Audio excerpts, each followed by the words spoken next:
We brought in Pensare Basketball to break down some of the most polarizing topics around Raptors land. So without further ado, let's dive straight into it. Hello everybody, Ben Rogers here, the Raptors Digest, breaking down some topics that a lot of people have been chatting about over the Raptors offseason, and we brought in Robert to debate with us today. Robert, introduce yourself.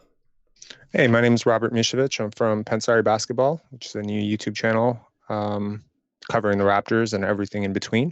And I'm excited. I'm excited for this season. I'm excited to debate some topics with you here. 100%. And Rob's been killing it over on his channel. I said Pensare Basketball.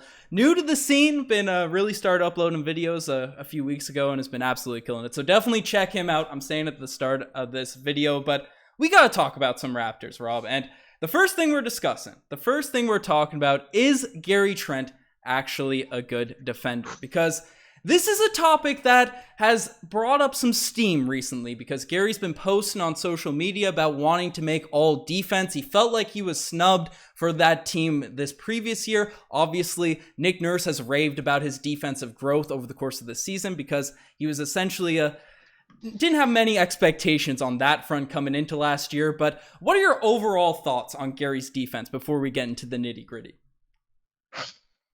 Overrated. Overrated. Really, really overrated. I mean, look, he came in overrated. That bubble performance that he did with Portland, it was nothing to... I remember watching it, right? Guys were blowing right past him. But because he's trying hard and he's moving around and he's hustling, he looks like he's like doing something, right? But you got to look at the analytics with this one, right? You can't just trust the eye. You can't just... You can't... I think more than anything, this is fundamentally misunderstanding what it is to be a good defender. Steals and deflections are not everything. So he racks up steals and deflections in the grander scheme of playing with four excellent defenders. But when I read that he was upset that he was snubbed, I was like, how do you feel snubbed when you're the worst defender on your team? Worst defender on the Raptors. Is that what you're saying? Is that your stance? By far? Absolutely. Okay, absolutely. So let's dive into the numbers because you addressed some of them there, right? About steals and deflections. And this is something that a lot of Raptors fans, myself included, have looked at and said, obviously, Gary Trent Jr. is top 7, I believe, both in steals and deflections this previous season, the entire NBA. Not just on the Raptors, on the entire NBA. And you watch the game with the eye test. Clearly, he's getting in there, he's picking some pockets, he's deflecting some passes, and those are the most glamorous sort of stats in terms of what people see on the defensive end for Gary. But you're bringing up some of the advanced stats, and I saw you bring up some of the eye test. And from my eye test with Gary specifically, I see him, as you said, being very active, being very mobile and stuff. Yes, he does gamble at times, but I think on most occasions, he's doing a pretty good job at staying in front of people. And then anyone that hoops knows, a defender that's out there, getting his hand in the way, has good timing and sort of picking pockets, picking up passes and that sort of stuff. They're pests to deal with, and Gary has certainly become that this season. But you're diving into some of the, you brought up some of the advanced stats. What are some of the stuff you're talking about that makes you not too high on Gary Trent Jr.? Yeah, so I mean, we're talking defensive box plus minus. We're also talking versatility rate. If you go over, I don't know if your listeners like to go into advanced stats. Let's get into it.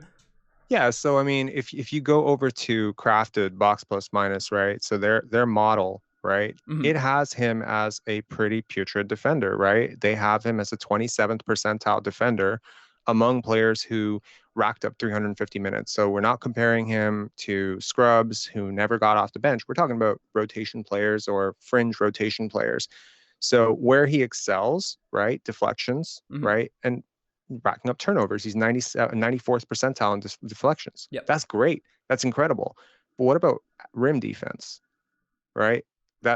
He's in the 12th percentile there. Yeah, but guards aren't going to be up there in rim defense. They're not. You would be surprised. There are a lot of guards who do pretty well. You know one of those guards? Can you guess? Kyle Lowry. The Jalen Suggs. Jalen Suggs is one of the better rim defenders in the NBA. You'd be surprised. So okay. It's not impossible. And I don't think that rim defense means shot blocking. It just means how well do you defend guys when they get you closer to the rim, right? Yep. And Gary really struggles there in terms of rim frequency, block percentage, versatility, right? Now, versatility, I don't want to hold it against Gary too much, mm-hmm. but This is one of the most switch-heavy teams in the NBA, and you're 33rd percentile in versatility.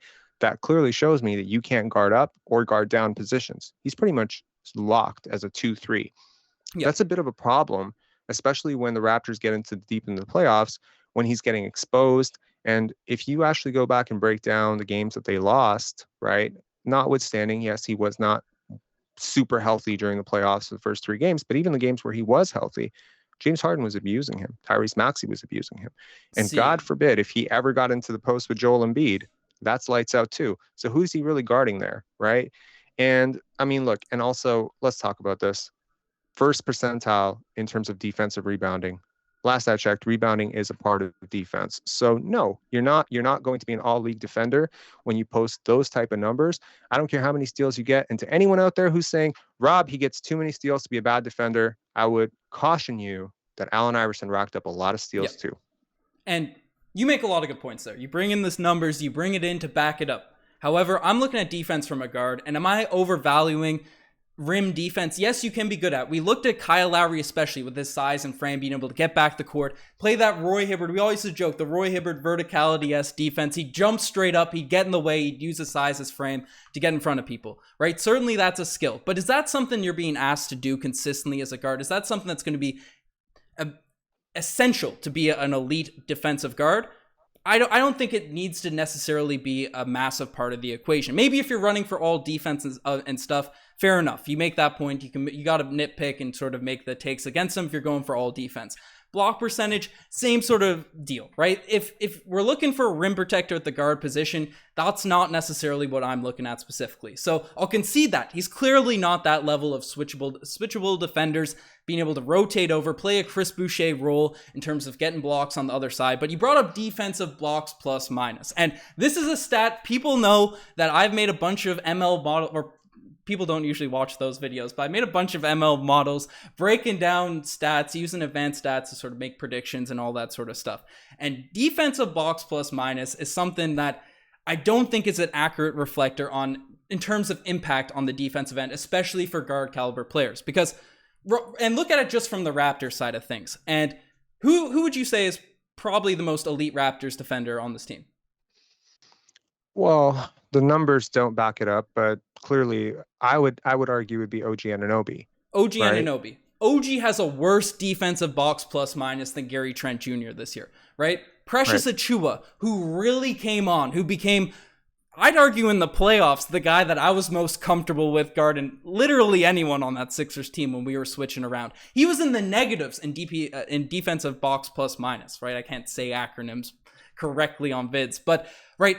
So those types of things, those advanced stats, I don't think they're an accurate reflection how we want to value Gary Trent Jr. And the fact that obviously paired alongside his disruptability on the wing defense and stuff, and you brought up the eye test, and we obviously everyone looks back, the playoffs, it's the most important time of the year, and he was hot garbage those first three games on offense and defense, guarding absolutely anyone. And yes, he did struggle to sort of be in the post, as you said, try and stay in front of a guy that uses his size like James Harden, who obviously has taken a step back, but still can bully his way to the rim. However, I thought Tyrese Maxey, who was absolutely cooking Fred VanVleet, who was on one leg for the first three games of that series, who was the primary matchup, when Nick Nurse finally made that switch to put Gary Trent on him, Maxey's stats, with exception of that final game, right, that one where Fred ended up completely going out, right, that game 6 where he did end up playing pretty well. I don't have the box score memorized. Maxey certainly cooled off as Gary started to become healthy. So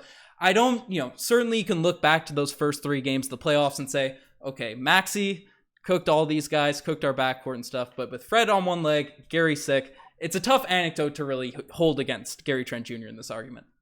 But I think that this is a complete misunderstanding of what happened in the first three games, right? Everyone wants to point to Tyrese Maxey because he was finishing a lot of the plays, right? Mm-hmm. But when you went, Leo from Basketball Zone and I, we went back and we broke down every single possession that James Harden had the ball. Mm-hmm. And you would see it every time there was a point of attack breakdown, right?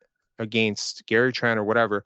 Suddenly there was all this help that was sucked into Harden.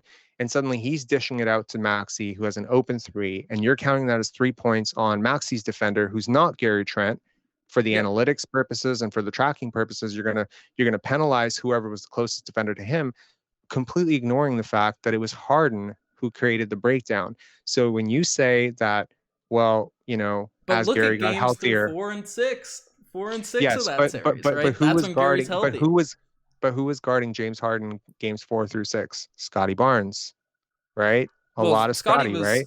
Scottie came back game 4, correct? Yes, Yeah, he okay. came back game 4, Yep. and immediately we saw the impact of his length, his disruption. And look, I'm not denying that Gary Trent has taken a huge step up Yep. defensively. I'm not trying to roast the guy and say he's a terrible defender. He's not a terrible defender. He's a role player on defense, just like Miles Turner is not going to be picking up point guards full court, and we're not going to hold that against him. But when you say that rim defense is not necessarily overly important for a guard, I think there's another part of this equation, which was the versatility element. He's not defending centers at the rim. Yeah. I'm talking about guards at the rim. So if James Harden crosses him up, right? And let's say we have two scenarios. Scenario number one, he crosses up Gary Trent and gets past him, which he inevitably will. He's an all-star, right? Yeah. And he does the same thing to Scottie Barnes. Well, then now what are the odds that either that one of those two players is going to recover on that and not give up 2 points or give up 2 free throws? So that's where the trailing defense, the at rim defense, all these things come into play. And also, I would say, the analytics don't necessarily show this and the defensive box plus minus, but I have broken down so many games this year where he just gets lost in the scheme, or and again, the gambling doesn't bother me. Mhm. The gambling is okay because that's scheme related. You're going to see less gambling this year because the Raptors aren't going to be as desperate to win the possessions battle. But sometimes you credit the wrong guy when it comes to defense.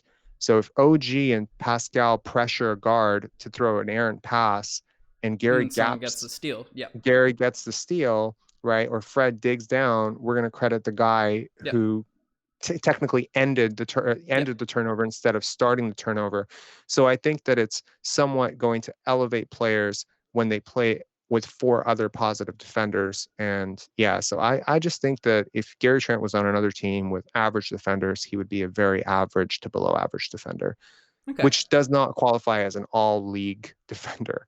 Kawhi Leonard and Ben Simmons are coming back this year. Okay. Come on. Yeah. And obviously the defensive player of the year, maybe if he takes another step, because as you mentioned, the bubble, Gary was a 0 on defense. You bring up the percentiles. I don't have him back for that season, right? He definitely took a step forward with the Raptors this year. Maybe he can take a step again. And just so we don't hang on this point too much, because we got a bunch of stuff to talk about, right?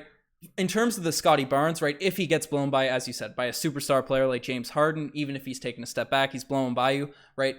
Scottie will be able to protect at the rim, but these are the points where maybe the steals and the quick hands and, the ability to just know where the ball is, the knack for the ball, rather than, contesting and getting that block, maybe you're poking the ball loose. Maybe you're disrupting the play in that sort of sense. So there's different ways to go about it. There's different styles. I think Gary obviously struggles on that point of protecting the rim, getting in front, even if he's blown by against guards, but still around the wing, around the 3-point line, getting deflections and stuff. I think you can't call him a bad defender. I'm standing on that hill, and if he can get better at that stuff because he's athletic enough, and as you said, the gambling's making better reads, can certainly room to improve, and maybe he can take that leap, and we're talking about a DPOY, but who knows? Who knows? You didn't just say DPOY, did you? No, I said if he gets better, right? If it gets better, continues, you never know. If for him to win DPOY, 350 NBA players would have to die tomorrow. Okay. Gary gets a bit swole, gets the vert going, gets the Roy Hibbert vibes. He's been training on the beach. And I don't doubt it. If he gets his feet a little bit lighter, because he's a little bit heavy, he's got his dad's feet a little bit. If he can get that a little bit better, then maybe he can be an average to above average defender. But DPOY, all defense. You gotta shoot for the stars, Matisse Thybulle, man. Like, what are we talking about? All right. Let's get into the next topic. Let's get into the next thing we're discussing. And it follows through from the Gary Trent Jr. talks. Gary versus Precious. Who should start? Now, from the jump of last season, I've been ringing the Precious propaganda when he was garbage, when he was missing layups, when he was making bad reads, playing chaotic out there. I held true. I said, I don't mind him playing through these mistakes. I don't mind him struggling in this stuff. And then those hot takes at the time were rewarded by the development that he ended up showing over the course of this season. And now the way Nick Nurse has been raving about this guy in the offseason, I haven't got a chance. You made a video on the Rico Hines runs I saw. I still haven't got a chance to check him out, but apparently he's playing well in the offseason. Everyone's talking about it. I'm not even sure if he's in those runs, but He's not. He's not. Okay. So random points out. As I said, I haven't watched those ones just yet, but by all accounts, in the offseason, he's getting much better. And obviously, Gary struggled coming off the bench last season, but provided, especially on the offensive end, and improved defensively. He was a core starting caliber player. But now with our sort of core guys, with OG, Pascal, Fred, certainly, and Scottie Barnes certainly locked up in there, what are your thoughts? Who do you think should sort of get that position starting slot? Well, I think it depends on whether you see Scottie as a front court player or a back court player, and we'll obviously get into that. I think it balances out your roster a lot to have Gary coming off the bench because right now, as it stands, you basically have 4 forwards slash centers coming off the bench: Otto, Thad, Chris Boucher, right? And Precious Achua, right? That's 4 players who effectively play 4-5, right? And they're subbing in for somebody. I don't. Okay. But sure. Like, I mean, sure. Cam, Malachi would be the only guard there. So I think if you move Precious into the starting lineup, right? I think you then bolster your bench production a little bit. You give Gary the opportunity to be the first guy off the bench. Maybe he'll get some rhythm that way. But I agree with you. You know, it does seem like he performs much better as a starter. And kudos to you for being on an early adopter on the Precious bandwagon, because I was really high on him when we traded for him. In the summer but 10 games. But 10 games in, I was ready to trade this guy to the G League, to the F League. If there was I thought he was the worst player in the NBA for the first 10 games. And it seems like Masai Ujiri was on board with that. He was like, what is this guy doing? But Nick Nurse had a plan, right? And that plan paid off, because after the All-Star break, he was elite. So one of the arguments against moving Gary to the bench would be, what about the shooting, right? But Precious really came on as a shooter last year. He was incredible. But I think it's different types of shooting, right? Gary's doing a lot of on-ball creation. Precious is doing a lot of catch and shoot stuff.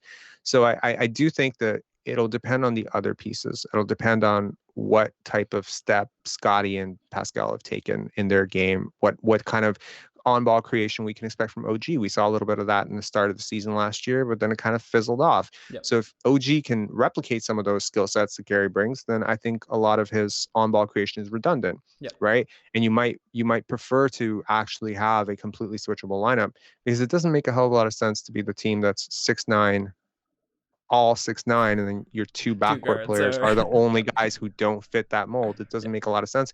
But then the final point is that he's in a contract year. And I very much do not believe that. I believe that other GMs will factor in whether a player started or whether they came off the bench in terms of valuing them. So I can imagine his agent really pushing for him to not be a bench player next year, especially as he has such high aspirations for himself. So yeah. And especially the way Nick Nurse even talks about our goal is to obviously win games and make people higher value on the open market, right? That's a quote he seems to give in every single podcast, every single interview he's in. So that's a very interesting point there as well. And unless your name's Malachi Flynn. He's coming. The Crimson Flynn. He's trying to make a comeback this year, but we'll see what happens on the Malachi front. That's his own sort of debate and topic in himself. And I think this is a point that was made last year too. Like we talked about over the course of the entire last season, the Raptors' most effective lineups, just in terms of pretty well all the analytics, were when, it could be a mismatch of 4 of our 5 starters, but either Chris Boucher or Precious Achua in there. We're better when we have that 5 in there, as you said. The switchable defense, the more natural flow. Siakam's not a center, right? He's just it's rebounding. Yeah, rebounding really is a huge thing. Scottie and Pascal are not great rebounders, and OG so having really that.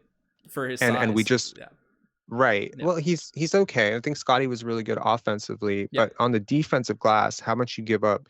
Gary versus Precious, it's like night and day in terms of rebounding, right? And also, I think you alluded to it, and it's almost a direct quote of what I said in my last video, which was, by the end of the season, right into the playoffs, I was more comfortable with Precious guarding anyone than I was with anyone guarding anyone. He was incredible. The way he moves his feet, his hip mobility, and if Nick Nurse is to be trusted, then this guy is ready to take a huge step up. He's under team contract. He's on that rookie contract for 2 more years, right? With the Raptors, this will be his 3rd year. Look, there's a very good chance that Gary is not a part of your future plans. Yeah. There's a chance. Like let's be honest here. Nick Nurse did an interview in Hungary. He didn't bring him up once. Yeah. Masai Ujiri did 2 straight press conferences, did not bring him up once. I'm not stoking the whole conspiracy theory, thing here, but he was directly asked about Gary Trent Jr. and he responded talking about Fred VanVleet. Yeah. So, there just might be a thing here where, they're already shopping him. He knows it. They're trying to move him on, or, but I think Precious is a bigger part of the future. I think there's no 6'9" everything future without this guy working out. Yeah, so it's all logic so why wait? points to Precious probably being in the starting lineup. Just obviously, if he can maintain the level of play he did at the second half of last season. If we're talking even middle of the year, early season Precious, don't even run the smaller units, run our 5 best guys. But if Precious takes a leap from where he was last year, all logic points to that. But then you have the non-basketball stuff, as we discussed earlier with the contract situation, and just confidence, right? Gary Trent Jr. coming in, being a starter, just looks so much better. There's one game where he didn't start this season. Goran Dragic started the first game of the year, I believe, and then Gary was the de facto starter for the rest of the season, but particularly his first season with the Toronto Raptors when he was traded midway through the year, he was just not effective coming off the bench when we had Lowry and Fred on the team. But when he was starting, he looked like the Gary, especially on the offensive end in that first year, that was really showing out, that had a lot of potential. So you have to factor that in. I think that's more for a coach to decide rather than just looking at the basketball points, seeing if it maybe could work, if you could get him to buy in. But if you can't buy in, start him for the first 2 minutes, then sub Precious in and make sure we're using our most effective lineups over the course of the season. Well, I think, it just comes down to the fact that the Raptors weren't super healthy last year, right? Yeah. You had time where Fred had to take a step back because of the injury. Pascal started the season on the IR. Yep. OG missed half the season. Scottie was a rookie, right? Mm-hmm. In a healthy Raptor lineup, who's your 5th option? It's Gary Trent. He's your 5th option. There's no way that Scottie and OG are less relevant to the Raptors' development future than him. And there's no way he's getting more shots than Fred and Pascal, unless Fred became like Santa Claus overnight. And he's going to dishing out all those assists, trying to be John Stockton. So I just think that the utility of a guy like Fred VanVleet becomes so much more diminished if he doesn't have the ball. Mm-hmm. Yes, he has gravity off the ball. Yes, he can move and, he can develop some cutting and off ball movement and create some havoc there. But the defense, the rebounding, all that stuff, I think if you take the ball out of his hands, you really do half his value as a player, right? Because a lot of his value is at the end of the clock, who can get that shot up for you, who can do that fadeaway, that weird stuff. You can't really finish at the rim, but, who can shoot that 3, with 1 second on the clock. And it's like, if he's the 5th option, right, you might want somebody who's a better screener, a better rebounder, does all the small things, like someone like Thad, someone like Otto Porter, someone like Precious Achiuwa potentially. Yep. I wouldn't actually even scratch out Otto maybe getting a start. I know people haven't talked about that, but who knows? Maybe it's like, he's probably better than both of those guys right now, if I'm being honest. But yeah, I would start. Wait, better start than Precious. Gary and Precious? Absolutely. Interesting. He's a better shooter. He's a better defender. He's smarter. He moves better without the ball. He's just, he's not that old. I heard people talking about him like he's old. Like he's in his 20s, man. Like he got injured. Like he was in 2015, 2016. If you said 3-and-D in the NBA, you thought Otto Porter, right? So if he's got any of that back, like the Raptors just got the steal of the century. 100%. Yeah. I think Otto Porter is a huge pickup. However, I think just the creation ability, I know we're tangenting off from the Precious Gary sort of talk, but the creation ability from the Gary Trent Jr. it's elite, right? Just being able to make tough shots, being able to get that's a skill in the NBA, paired alongside solid defense, strong defense, and all that sort of stuff. And then Precious, just the size, the sheer strength and ability to switch on all these guys. I know Otto Porter's a switchable player, but Precious has that size, more athleticism, the ability to finish at the rim, and the strength. I'd still keep those guys higher in the pecking order, especially with their youth and potential to develop, right? But Otto, people have been sleeping on Otto. That's definitely one thing that I. Well, that thing that I said about Gary being a 27th percentile defender per the crafted model. Yep. Otto was 91st. Yep. So yeah. He's good. He's a really good player. He's good. There's a reason he started 16 games for the team that won the championship, Yep, exactly. So Definitely no one should be sleeping on Otto, but it's an interesting debate. I think we're on the sort of same page with the Gary Precious talk. Yeah. You can't really plant your flag in the ground because it's all about sort of more the off the court stuff. Then we'll see involving that situation. But the next thing we're discussing, the next thing we're talking about is, should Scottie Barnes be the point guard of the future? We're kind of changing the roadmap here a little bit away from Gary Trent Jr., away from Precious and all this sort of stuff, and involving our rookie of the year. So Scottie Barnes, obviously, point Scottie is something that we love to see over the course of last season. A bunch of fans have been calling for the all 6'9" or 6'7" lineup, run Scottie at point, right? Fred VanVleet, when he was out with injury, especially when people had a bad taste in their mouth with Fred VanVleet, given the fact he played on one leg during the playoffs, struggled after he really dealt with a couple of injuries over the course of the second half of last season, right? But I know you have some takes on Fred VanVleet, which we'll dive into as well. But it seemed like a lot of people, pretty well the whole fan base, was disgruntled with Fred VanVleet when he was playing injured. People wanted to see the Scottie Barnes at point guard position, especially when he came back in the playoffs, and it looked good, right? The whole 6'9", the switchable lineups, Scottie's a phenomenal passer and all that sort of stuff. So, in your opinion, does that mean, from what we saw in the playoffs, from the potential of Scottie, should we shift his sort of role to the de facto point guard position, or is Fred VanVleet better suited to play that role?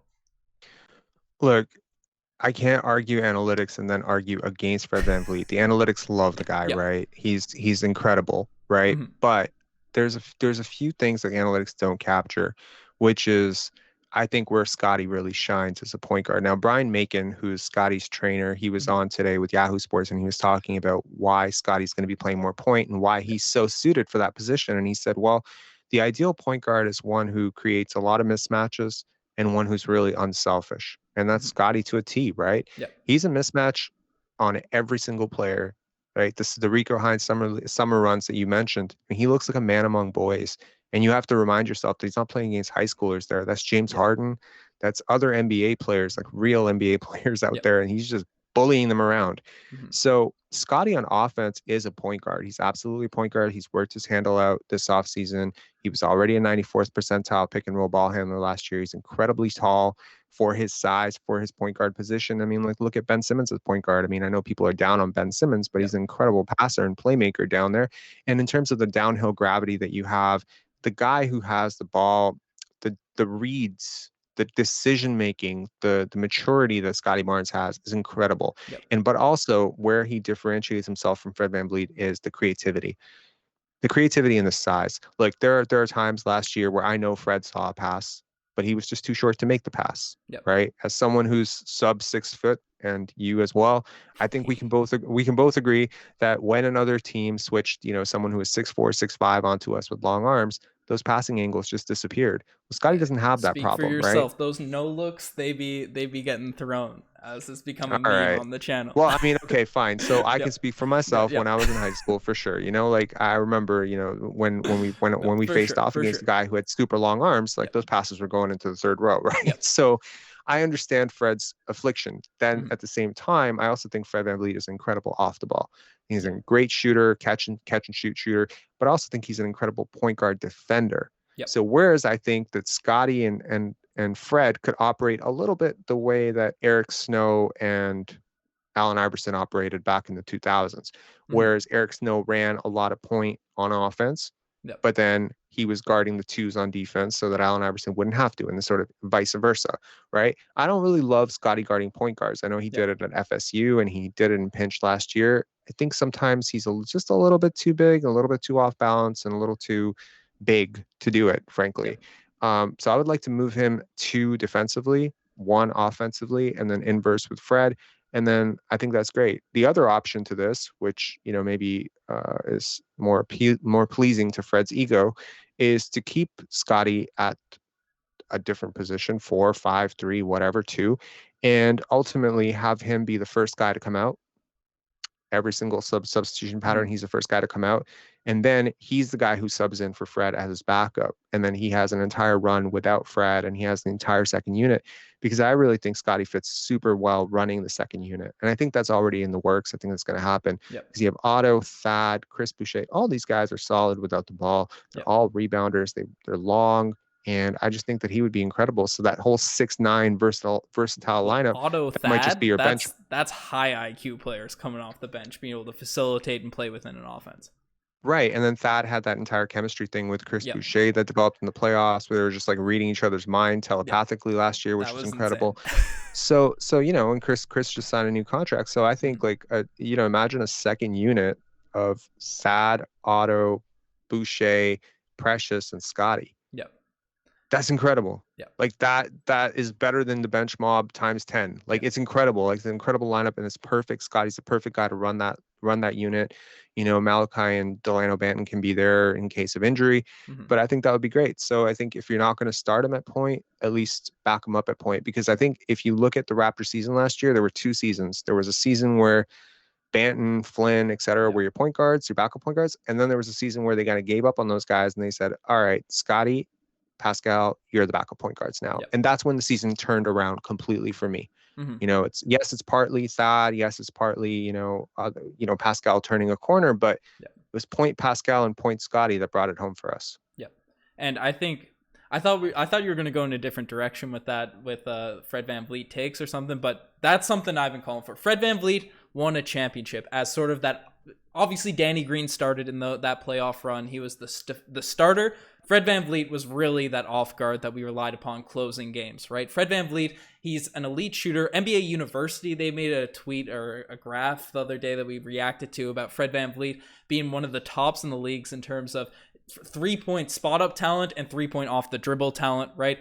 Having a guy like that on your wings for a team that our real problem last year with our long offensive, our long 6'9" lineup that is ferocious on defense and all that sort of stuff was in the half court, we'd go cold and we'd have stretches where it was ugly basketball. Having a guy like Fred VanVleet being able to, as you say, use that off ball ability to be able to have things set up from where he can knock down those shots, as we saw the visions back against Milwaukee in 2019 of him coming off these curl screens and then striking fear into Milwaukee fans' hearts with those shots, even if they banked in, even if they went down, right? Fred VanVleet, that's peak Fred VanVleet, playing at that sort of role, playing at that sort of level, right? And as you said, being able to having that switchable, that guard that is not going to get burned by these bigger defenders, but is elite at just guarding those obviously this year's playoffs, an exception. Was trash in this year's playoffs, was playing on one leg.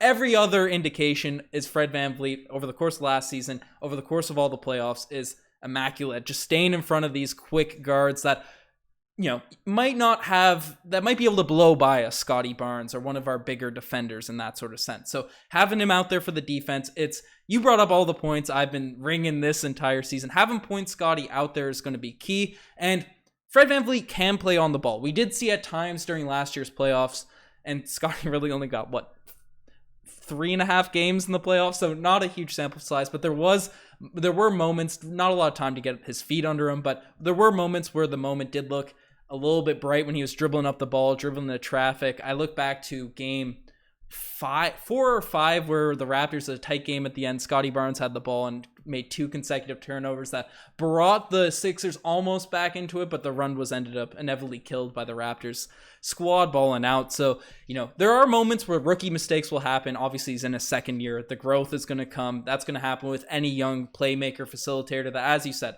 is extremely creative. A wicked passer with the no looks, with there's assists, which Fred VanVleet is a great facilitator. He knows how to sort of get the ball. I think he's underrated because he's not very flashy. He's not, that Kyrie-esque Steph where the passes are going behind. Fred makes good decisions, even if he could start the fast break a little bit more like Kyle Lowry. But Scottie Barnes creates passes, creates plays that are almost out of nothing, right? Throwing those dimes, the no looks, those those thread the needle passes through people. I think we're in agreement on this Scottie Barnes, Fred VanVleet backcourt. Put Fred as your 2 sort of spot, and then Scottie Barnes running the point. Yeah, I mean, look, last year I will point out to the fact that the Raptors were 2-1 in the playoffs in games that Scottie finished. Yep. Okay, so that's a fair point, right? Yep. He almost had a triple double in his first ever playoff game, and he was definitely on his way to getting there before Joel Embiid did what he did. Crushed his foot. Right. So I mean, this is not a guy who shies from the moment. I don't want to wax poetic about Scottie Barnes because I think there will be times to do that at other Mhm. points in this Yeah. segment, but I think there's just there's something to this, right? You look at the stats, Mhm. all rookies against top five defenses, right? Scottie was the top scorer among all rookies this year, better than Cade, better Yeah. than Jalen Green, better than anybody against top five defenses. You would routinely see him put up this really big game against, Boston or, Yep. LA, or not that LA was a top five defense, but there's Big LeBron and there's moments. KD and Yeah. there's like exactly, star power. Yeah. And then you'd see him put up 8 points against Orlando or Sacramento, and you'd be like, gosh, if he would just stop having these thinkers.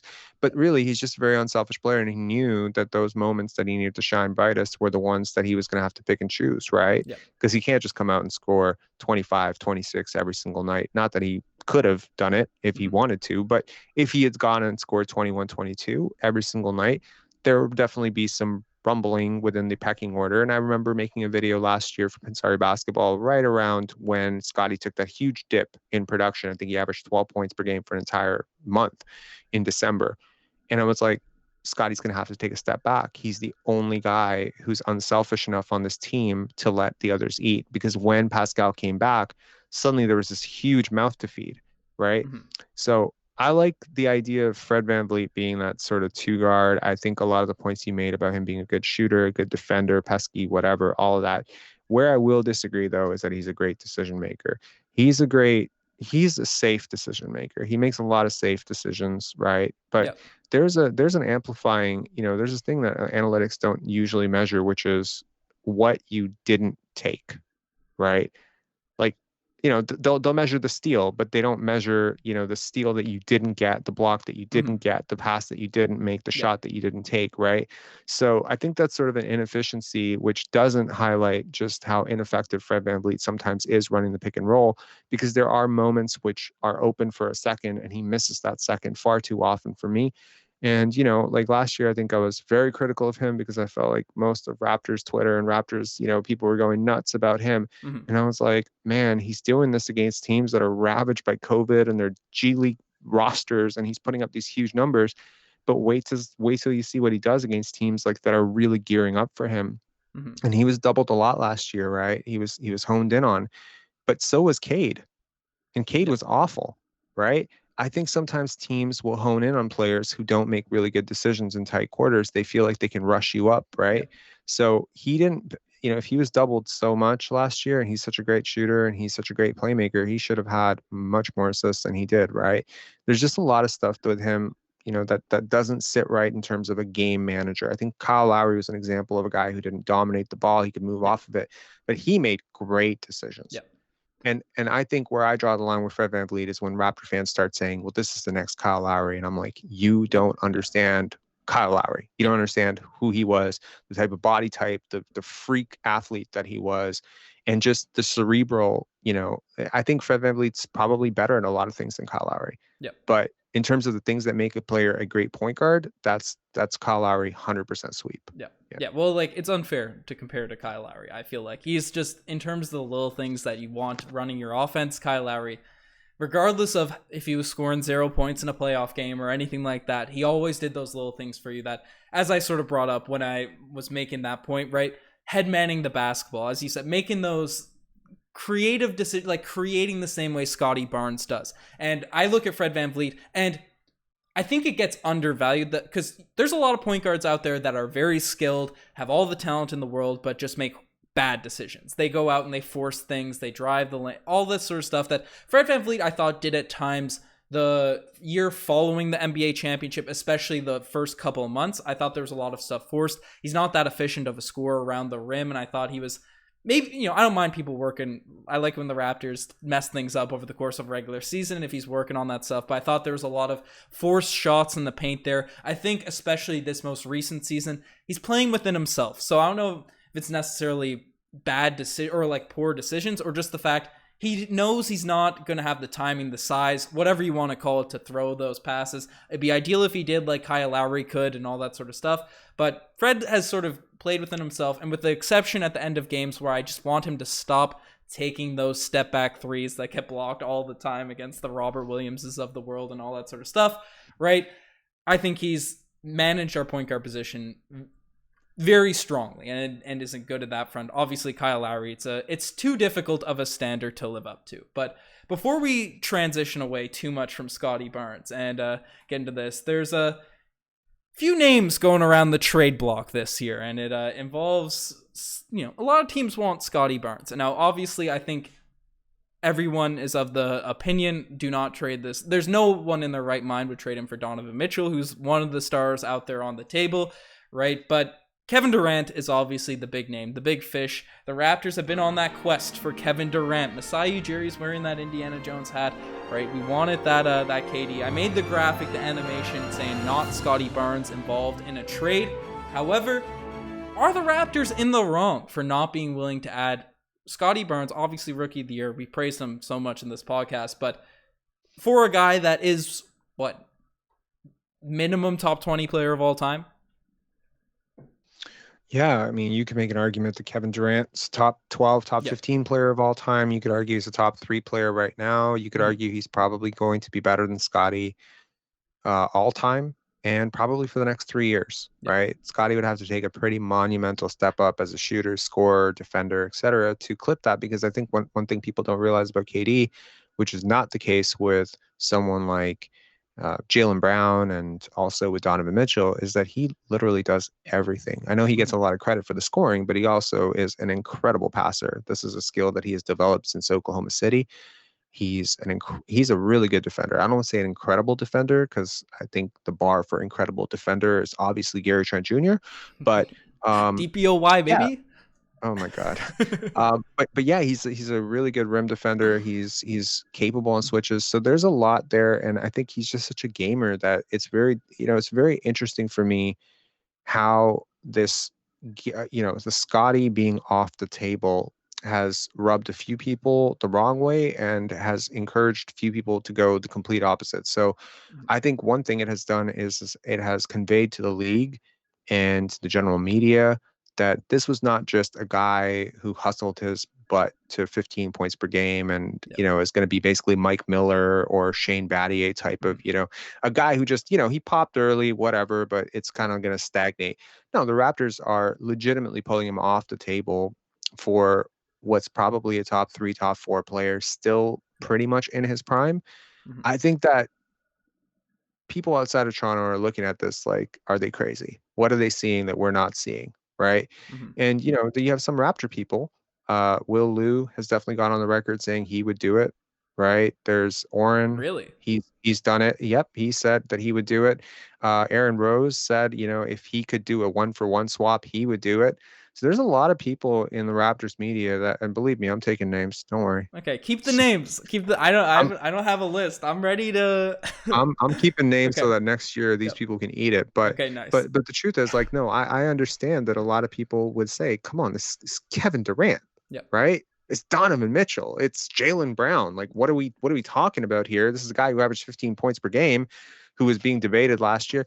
But I think, look, the Raptors, if you want my take on it, I think the Raptors are fairly valuing him. They're the team that knows him the best.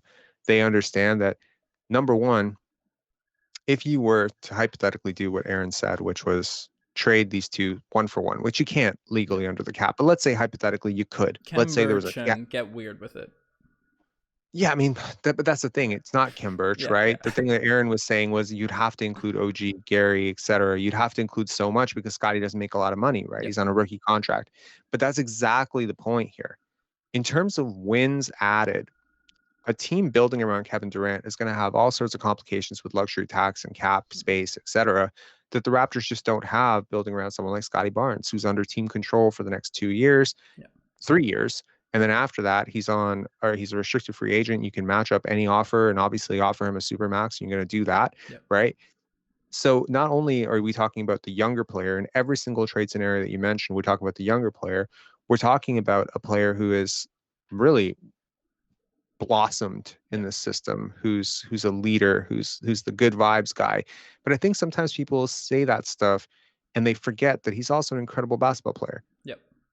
That the Raptors aren't just doing this because they think he's a nice dude who dances at the draft. They're doing this because they legitimately project him to be a top 10, top 15 player in the NBA. Yep. And so I don't think the question has to be whether or not he's going to be better than Kevin Durant.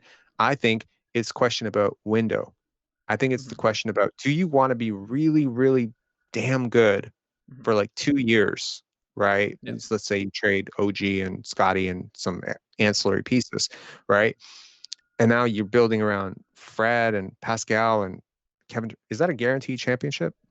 Well, I that's the don't think thing. so, That's right? the argument people I see bring up a lot when it comes to this is, okay, we don't know what Scottie Barnes can be. And I've been on record just like you saying, I haven't been keeping the names, but I'm going to keep that locked in my brain now, right? You keep the list, you send it over to me. People are saying we should give up Scottie Barnes, right? But, I don't want to trade this guy. But the people that have sort of come back in our comment sections, just people you're chatting with, our fans of the Raptors, like, if you could guarantee a championship, forget Kevin Durant, forget all that sort of stuff. You could guarantee a championship in the next 2 years. If you can guarantee 2 championships, right? Is it worth giving up Scottie Barnes, right? Just that hypothetical. Forget KD. And some people might value that. Some people might say you got to go for it, just like the Kawhi years. But even if that's the case, right? Even if that's the occurrence, you are blowing up this team for the future. You are taking on so much risk, even beyond those years, to a point where, right, the Raptors, when they let Kawhi go, we had a young core at that time of Siakam, of Fred, who could take that step up, mixed with a bunch of role players. And in this KD scenario, we have a core guys that, as said, guaranteed a championship or not, right, that are really, really good. But Siakam will be at the sort of end of that prime, at the end of that window, right? You're giving up likely OG and other assets in order to make that deal happen. So you're essentially tanking those future seasons. And with the unpredictability of Kevin Durant off the court, right? That's maybe you don't even get the 2 full years out of it. But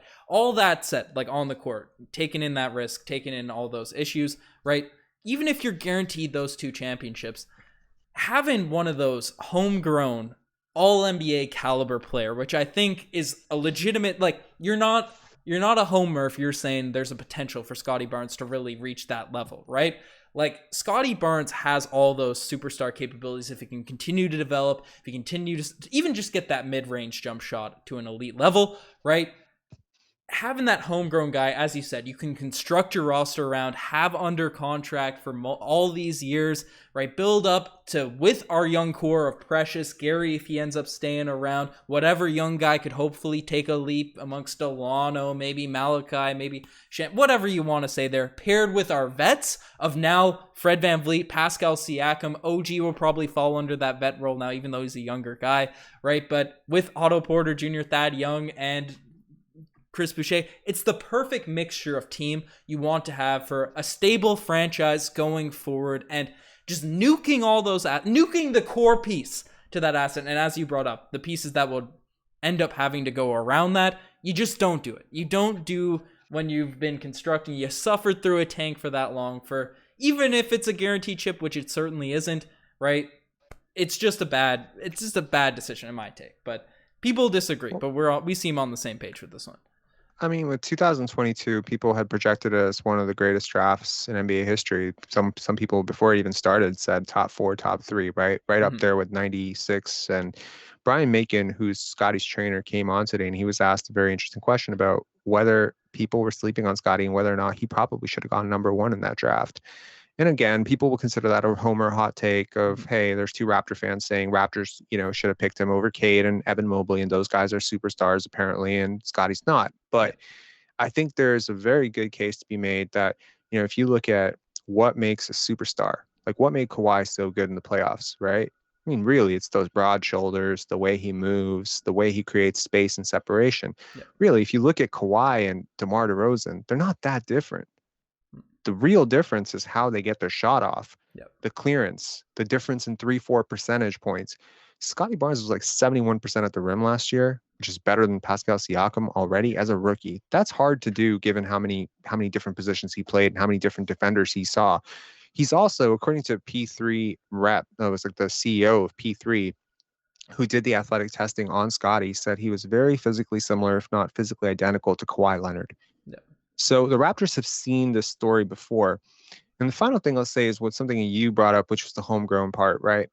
Look, the Kawhi thing felt a little empty to me. I'm not going to deny that that season was exciting. It Kawhi felt is one of good. my It favorite. felt good, but if it If happened again, if it felt great to win, but to be honest, man, if I could give you a time machine and say, okay, you could win with DeMar and JV, right? You can win those two guys that you watched grow yeah, up, and you can see those guys. That's the point yeah, of this, right? yeah, People get too obsessed with championships. I understand why championships are important, but look, what you said is a non-starter for me. There's no guarantees. yeah. There's no guarantees of a championship. That Mhm. ball goes the other way. Raptor fans don't want to hear it, but if that ball goes the other way, that we may not win in Philly. We don't escape. And Fred VanVleet is like laughed out of the city because Yeah. he shot like, like 2 for 500 from the field Yeah. during that series. But the truth is, that ball does go in, and that's why you have a guy like Kawhi, because that's the measurable difference between a star and a superstar. Yep. Because if DeMar DeRozan took that same shot, it gets blocked 9 times out of 10. It doesn't go in. So I think Scottie has the upside to become a superstar. I really do. I think the other part about it is that he has that ability to create culture wherever he goes. Kevin Durant, not so much. Okay. Kevin Durant is one of my favorite players growing up. Absolutely loved him at Texas. I've followed this guy's career my whole life, basically, since early high school. Yep. And he's just not that guy. He's never been the guy to disrupt when things are going badly. He's not going to confront situations. Scottie will. Scottie will yell at veterans. Scottie will yell at coaches. Scottie will yell at anybody.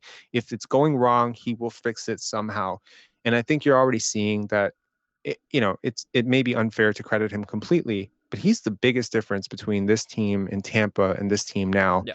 And the energy around this team, the development of the younger guys, just the vibes, right? I keep using that word vibes with Scottie, but the vibe around this team is everything is winning and and everything. And there's none of that other distraction stuff. It's all about winning. It's all about development. And when you have a guy like that, like a Tim Duncan in 96 or a Kobe Bryant in 96, 97, you don't let those guys go, because that's where you get 20 cracks at a championship. So if you tell me guaranteed 2 championships, or potentially, if Scottie stays, 15 to 16 chances at it, I'll take 15 to 16 chances at it, because talk to any lottery team out there that's been in the lottery for 5-6 years, man, how desperate are they for like 45 wins just once? Just one first round, competitive first round series. So Raptor fans have been sort of spoiled under Masai's era, and now they're like, oh man, we just want championships here. No, we want sustainable, great teams that are homegrown with players who represent our city and are proud to be here.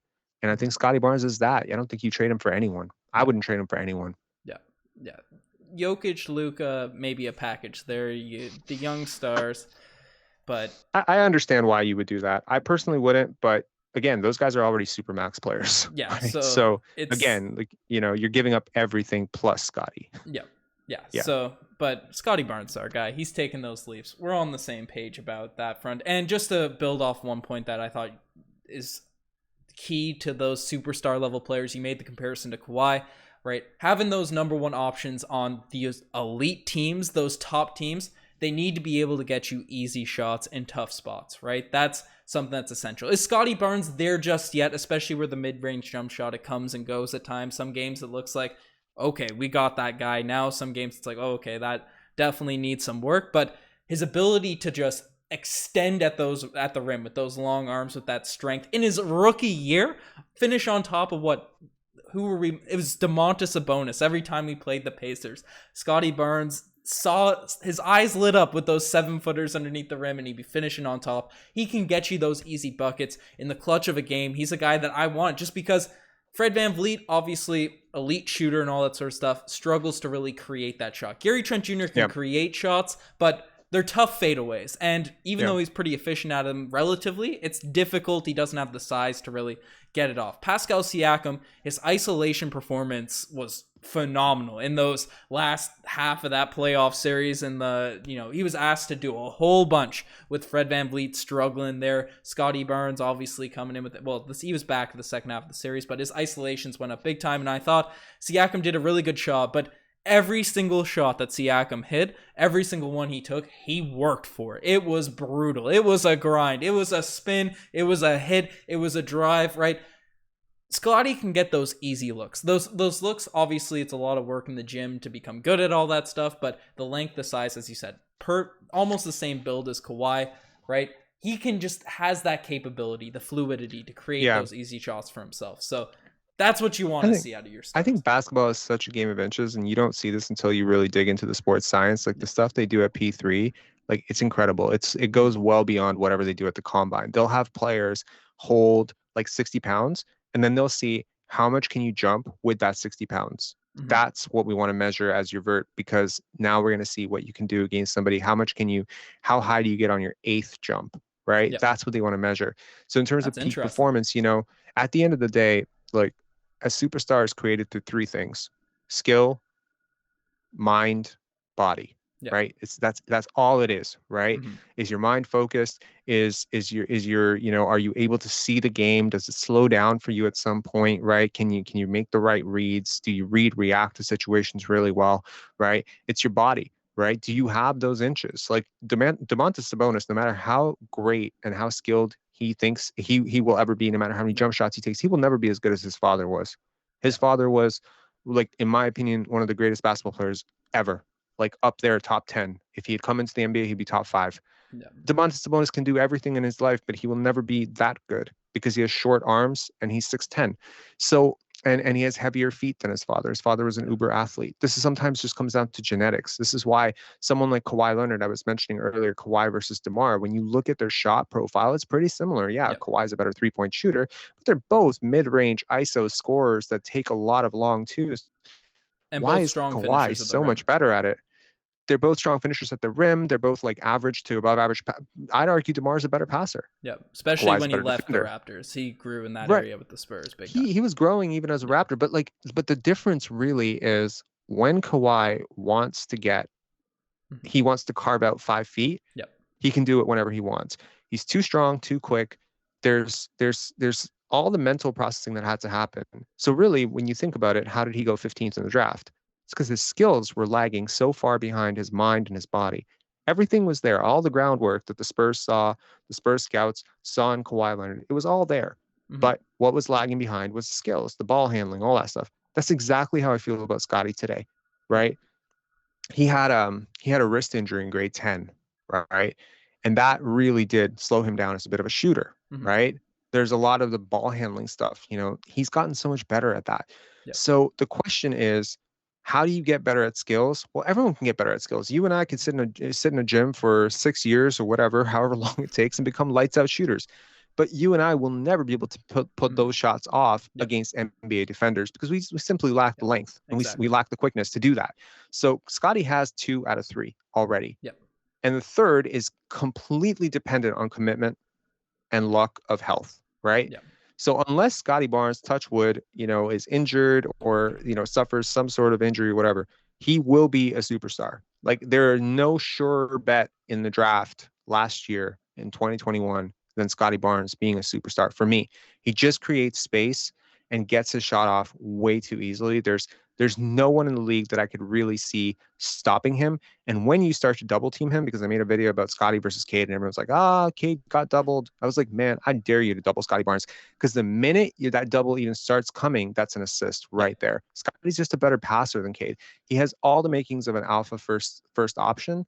I think the only thing that's lacking sometimes with him is a serious desire to score. Yep. Right. Because sometimes you would see, like when the Raptors were down, he'd score 8 points in like 2 minutes. You're like, where'd that come from? Yeah. Well, he hasn't taken a shot all first half. In that interview with Aaron Rose about how one of the biggest issues with this game last season is he'd go those 6, 7, 8 minute stretches where he wasn't looking to score. And that's something that is a big focus now coming into next year, which I think in itself, even if he doesn't develop, if he doesn't get better at anything else, right? If he's just more locked in on scoring, that's going to be huge for this Raptors offense. Well, I've been making like motivational videos for the channel for Pensire Basketball, and I'm like using like Michael Jordan voiceovers and Kobe voiceovers. So I was laughing because during one of his Twitch feeds, he mentioned that he wanted to score 35 points per game, and then his friend was like, Kobe? And he's like, yeah, I'm on my Kobe-ish, right? And I was like, I was curious to know if he had watched that video because it was like all over the place. And I was like, man, did I subconsciously influence him to become a better scorer? Because I'm making all these videos about Michael Jordan and Kobe Bryant, talking to him, Hey, almost like talking directly to him, training. Like, be this guy, Scottie. You can do it. We hey, believe in you. if Scottie Barnes ends up averaging a 30 piece, you get a piece of that award. That's all I'm saying. If next season he comes out averaging 35, it's gotta happen. But the final topic, we're about at the hour mark here, but I love the Raptors talk. But it's probably been the most discussed thing at the end of this season, and it's the deep bench debate. And we, obviously, Juancho Hernan-Gomez, Bo Cruz has become, he's the most notable guy on that deep bench roster, but he got the guaranteed contract. I think him coming in, getting that guaranteed signing, getting that guaranteed spot indicates that, if he was going to come in, if we were going to sign him and we weren't sure he'd make the roster, it would probably be on a non-guaranteed deal like what Delano and Champagnie and DJ Wilson currently have. We waived Armani Brooks. Svi is that sort of outlier in terms of guy that has that player contract guaranteed for this upcoming year. But with Delano's potential, Champagnie's potential there's a lot of people thinking that Svi Mykhailiuk will end up getting the cut, getting the waive in favor of Delano and Champagnie. Obviously, there's really two roster spots to go for Champagnie, Delano, DJ Wilson, and Svi Mykhailiuk, assuming Bo Cruz, Juancho is going to make the roster. Do you have any takes, any opinions on where that's sort of going to lean, where that's sort of going to run? I believe Juancho makes less than Svi, and it's a 1 year deal. Mm-hmm. So if you're guaranteeing that they're going to cut Svi because it's cheaper, I'd say cutting Juancho would be even cheaper than that. So I don't think, look, I agree with you that it's a little weird that they Yeah. gave him a guaranteed contract Yeah, given that, that's they don't have the roster spots for it. yeah. And maybe, this can be, I don't spoke conspiracy theory here, but they haven't signed Christian Coloco yet for a good reason, right? Like Mm-hmm. there's still that brimming potential of a Yeah. Kevin Durant trade, and maybe any Durant or Mitchell trade is going to be 3 for 1, right? So Yeah. maybe it opens up some roster spots. Maybe you do a 2 3 for 1 type of swap anyways. Malachi's certainly done something to, to up his trade value this summer with all the pro-am runs. Yeah. But yeah, I don't know. I think like Delano and Champagnie to me are non-negotiable. Okay. Like Yeah. to me, those two guys, like I saw so much from Justin Champagnie last year. It's just a little unfortunate that he pretty much plays the same position as every other guy on your bench, which is like a 3-4. But Yeah. he has elite rebounding skills. Mm-hmm. And he did that as a rookie. So given that he's come a long way as a shooter, I think he just has such Scott. He's another great guy to have in the locker room. And Banton seems to just be pretty much has adopted local hero cult status at this Yeah. point. And he's also looking a lot bigger at the Rico Hines runs, like just in terms of physically, he looks bigger. And maybe I'm not as high on him as a lot of other people are, but I can certainly see why the Raptors would be. And he certainly possesses a unique body and a unique skill set for that. Yeah. And then I think the third guy, it's, I guess Malachi Flynn is a non-negotiable at this point, right? Yeah. Malachi and Kem Birch, right? So really, we're talking about one spot, Yeah. right? So who is that guy? Is it Svi? Is it Bo? Is it DJ Wilson? Well, I think it might be Svi, man. Really? Look, again, we don't want to get into this whole Ukraine thing, but there's a lot of stuff this guy went through last year. In college basketball, he was effectively the best shooter in college basketball when he was coming out. He's had some good seasons in the NBA. And last year, in terms of how he started, I think he surprised a lot of people with his dribbling, his passing, and he has a lot of gravity. Yeah, I don't necessarily know what Hernan Gomez does that's better than him. And Svi's younger. Svi's younger, and he's already in your system. I don't understand how Hernan Gomez is an upgrade to him at all, other than, maybe Hype. some hype, Yeah. right? Well, hype for hustle, but the Raptors aren't built like that. So, yeah. As you said, there's a lot of stuff going on with Svi Mykhailiuk. Visibly, like he just didn't, following the first month of the season, really just got wasn't there, right? And I thought really in that first month in preseason, he impressed a lot, specifically with the defensive end, just the energy side of things. Is he going to be an elite defender? No, right? Just like Gary Trent Jr., maybe if he puts the work in, we're looking at a DPOY, but even more unlikely for Svi Water coming out next season. But, right, I thought he hustled very well. I thought you just provide that effort. You play within a system. I thought he did a good job at that at the start of the year. And then as things went along, the 3-point shot kind of failed. And then everything that happened off the court, right? It's tough because the shooting spurts were there. He wasn't really engaged on defense. He'd be a bit sporadic, right? Jumping around, missing layups and stuff. If he shows out in training camp, yes. And the hype that we had for Svi sort of coming in after that first start of the season, I tend to agree, but if he doesn't sort of get back to that form, if he doesn't show that out in training camp, then I think it's very much unlikely that he'll be back. And as said, just the fact that they gave Bo Cruz the guaranteed deal, it just, Masai must see something in him. And obviously the potential is a 3-point shooter at 6'9", the length, right? He's the breed. What is he? The offspring of a Wolf and Scottie Pippen, right? Masai watched Hustle. They got that going. And we'll see what ends up happening. But I think either way, it's going to be great to have all this competition coming into camp. Like if you're David Johnson, I mean, first of all, you're out pretty much at this point, right? He's not even on the training camp roster, I believe. We got Gabe. Right. He's going to be 905, right? Hopefully. But yeah, I mean, if you're Malachi Flynn, if you're DJ Wilson, I mean, these are all former first round picks, right? And you're hanging on for your NBA life here. Yeah. And I mean, somebody is going to have to be serviceable or really just pop. And, you know, we've all seen the work that Fred and Pascal and all these guys, the more notable players, have been doing. But we don't know. Maybe Svi has been doing some crazy stuff. Maybe he did have a big jump because he's right at that age where players do take a potential big jump, right? There are a lot of players. Some have to go to Europe to figure it out and then come back to the NBA. Some figure it out before they're out of the league. But a lot of guys fighting for their NBA lives who have a lot of talent, who fit in what you're trying to do as a team defensively and offensively, I think it's a good problem to have. I would bet on Svi personally. Previously, I was betting on Armani Brooks, and then he got cut. I was super sad for a day. But if not Armani, then Svi, and partly because I think that continuity is underrated. I think continuity is really underrated. People don't realize that all those years that the Celtics were winning championships with Bill Russell, I think they executed one trade the entire time. Yeah. So really, like having guys, especially with the defensive system as complicated as Nick Nurse's, I think it's really important to have that sort of guy who's already been there, who knows your locker room, who understands.